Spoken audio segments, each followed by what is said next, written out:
करता हूं और जो हमारे युवा साथी हैं सबको हार्दिक अभिनंदन वंदन है। बहुत ही सुंदर कथा चल भी रहा है और मर्यादा पुरुषोत्तम भगवान राम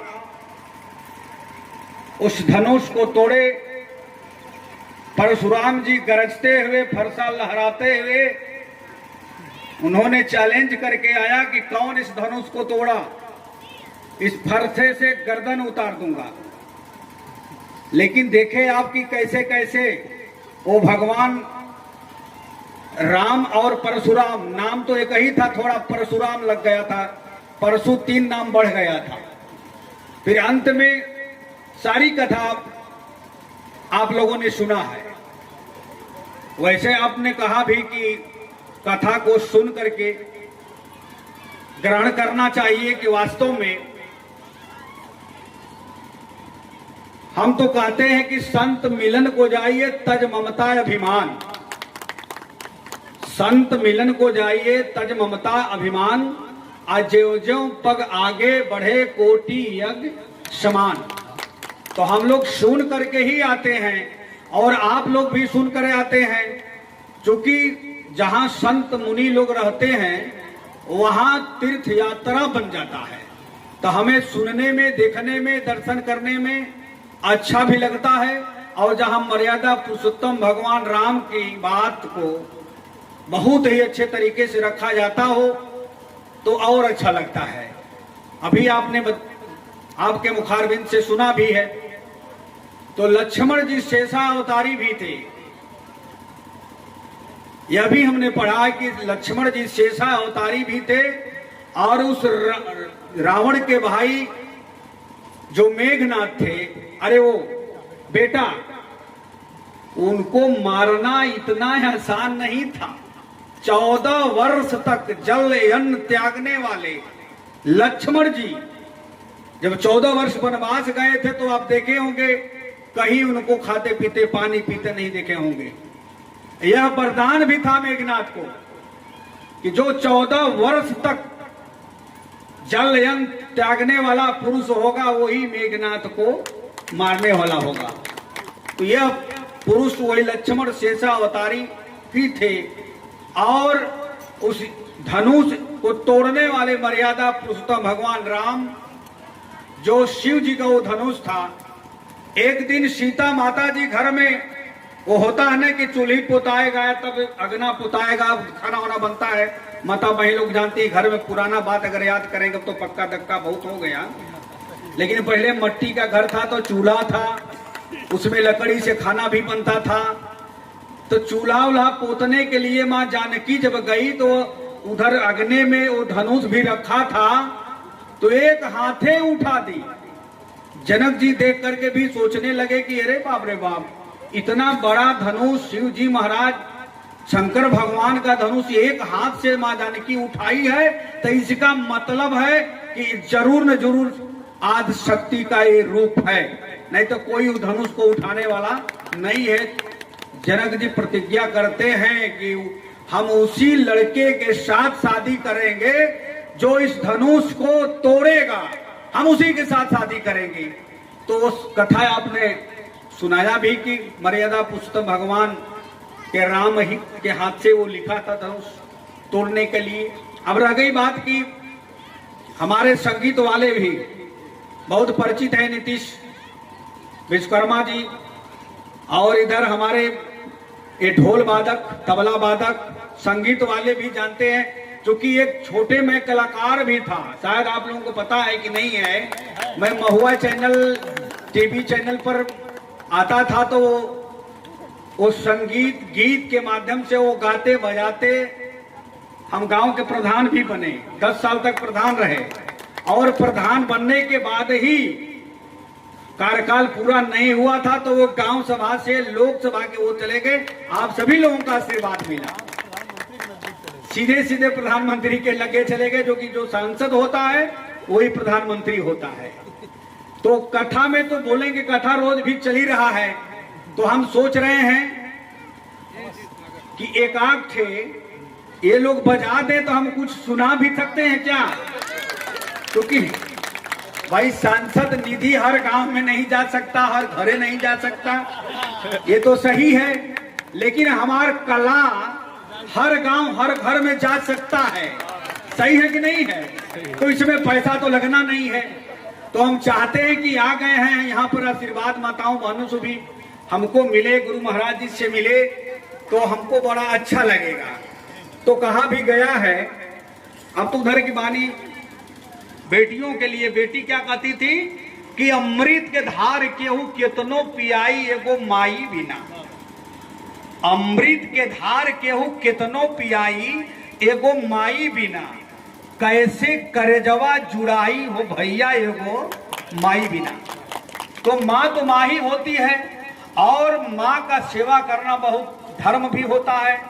और माँ का श्रृंगार, चाहे वो माँ सरस्वती का श्रृंगार हो, चाहे वो माँ विंध्याचल का श्रृंगार हो, वो लाल लाल से ही होता है। जहां भी देखेंगे तो लाल लाल से श्रृंगार होता है। और हमारे नाम में भी छोटे लाल भी है, लाल यहाँ भी है, सही चीज है ना। तो लाल लगा है सब, तो लाल लाल पर मैंने एक ठे लिखा कि रंग लाल रोम लाल अधरा अधिक लाल। रंग लाल रोम लाल अधरा अधिक लाल, द्रिगन के कोर लाल डोर लाल ललके, और गर लाल पग लाल भूषण के नग लाल, और मांग बीज सिंदूर लाल ही बीच हल्के। बारे छोटे लाल, नाम में भी असर होता है। तो माँ का जो श्रृंगार होता है वो लाले लाल है, और मैंने वहां के बारे में भी बताया। और एक मैं श्लोक बोलता हूं नीतीश कि नमामम कृपा सिंधु करुणा स्वरूपम जगत साथ मातम शिरूपम नमामि, नमामि सकल वेद विदित परिश्रम अलख आदि अविनाशी देवम नमामि, नमामि नमामि भजते कवि चंद्रिका प्यारे लाल छोटे लाल, परम पदम वत्सम मनोरम नमामि। ये माँ का एक तरह से मैंने स्थिति कर लिया। ये तो वंदना है, और वंदना कभी बंद नहीं हो सकता, आगे भी जाता, बहुत आगे जाएगा। तो माँ की वंदना से ही चलते हैं। तो एक थे मैंने गीत भी गाया था महुआ चैनल पर, नीतीश बजा ले बजा, बजा ले बजा, तो तनी सब तनी सुनाई दादा भाई।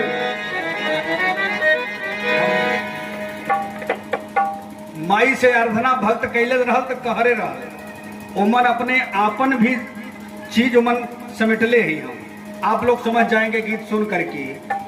क्योंकि माँ के सामने जाकर के वो भक्त कहता है कि माँ अरे हम तो जीरो हैं, आप जीरो से हीरो बनाने वाला काम तू ही करोगे, तो माँ कुछ न कुछ जरूर ज्ञान दीजिए।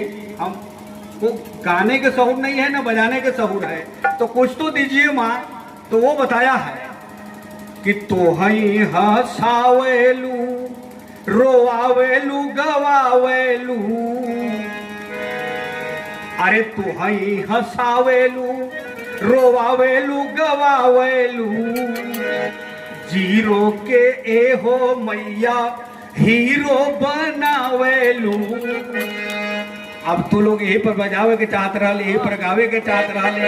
हे तोहई हसावेलू रोआवेलू गवावेलू, तोहई हसावेलू रोआवेलू गवावेलू, तोहई हसावेलू रोआवेलू गवावेलू, हसावेलू रोआवेलू गवावेलू, जीरो के ए हो मैया हीरो बनावेलू, जीरो के हो मैया हीरो बनावेलू, जीरो के हो मैया हीरो बनावेलू।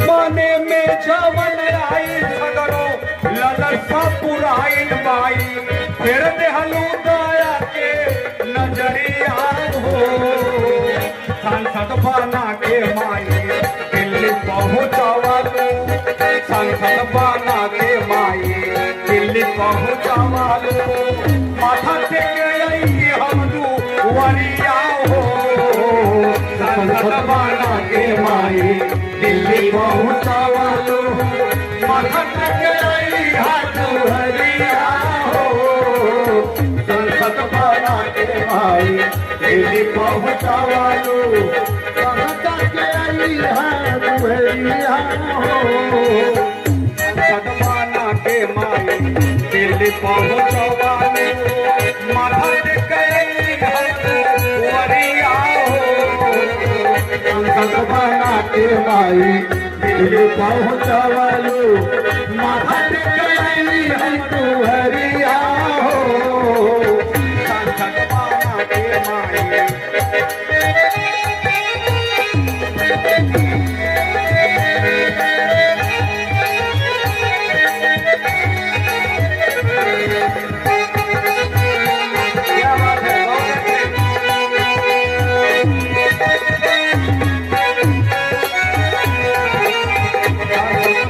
के माई माई दिल्ली पहुँचावालो मखन के आई हाथ हरिया हो संसद बना के बस करा गावत रहब तो रात भर अमन गावे वाला आदमी कि कभी बंद हो पाई, कभी बंद नहीं हो पाएगा। एक बात अब जरूर मैं कहूंगा कि वास्तव में माई बाबू को सेवा कर लेना इससे बड़ा धर्म दुनिया में नहीं है। एक गीत हम गौले रही वो समय कि केहू के माई बाबू चरनिया के धोवे आ केहू के माई बाबू रातों दीना रोवे। ऐसा काहे तू नजरी हो रहा है? हमारे जितने युवा साथी हैं, हर जगह विद्यालय भी मैं जाता हूं तो वहां भी बोलता हूं, बताता हूं कि माता पिता से बड़ा कोई नहीं हो सकता। इनका आंसू नहीं गिरना चाहिए। जिस प्रकार से श्रवण जी को आप लोगों ने देखा होगा कि माता पिता को कंधे पर बैठा करके तीर्थ यात्रा को ले गए थे। हालांकि संजोग ही खराब था।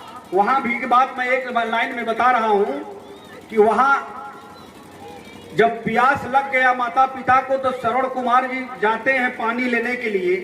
घड़ा जब भरते हैं तो उस घड़ा के आवाज आता है तो वही राजा दशरथ जी शिकार खेलने के लिए बैठे हैं वहां और बाण से मारते हैं कि मृगा समझ करके।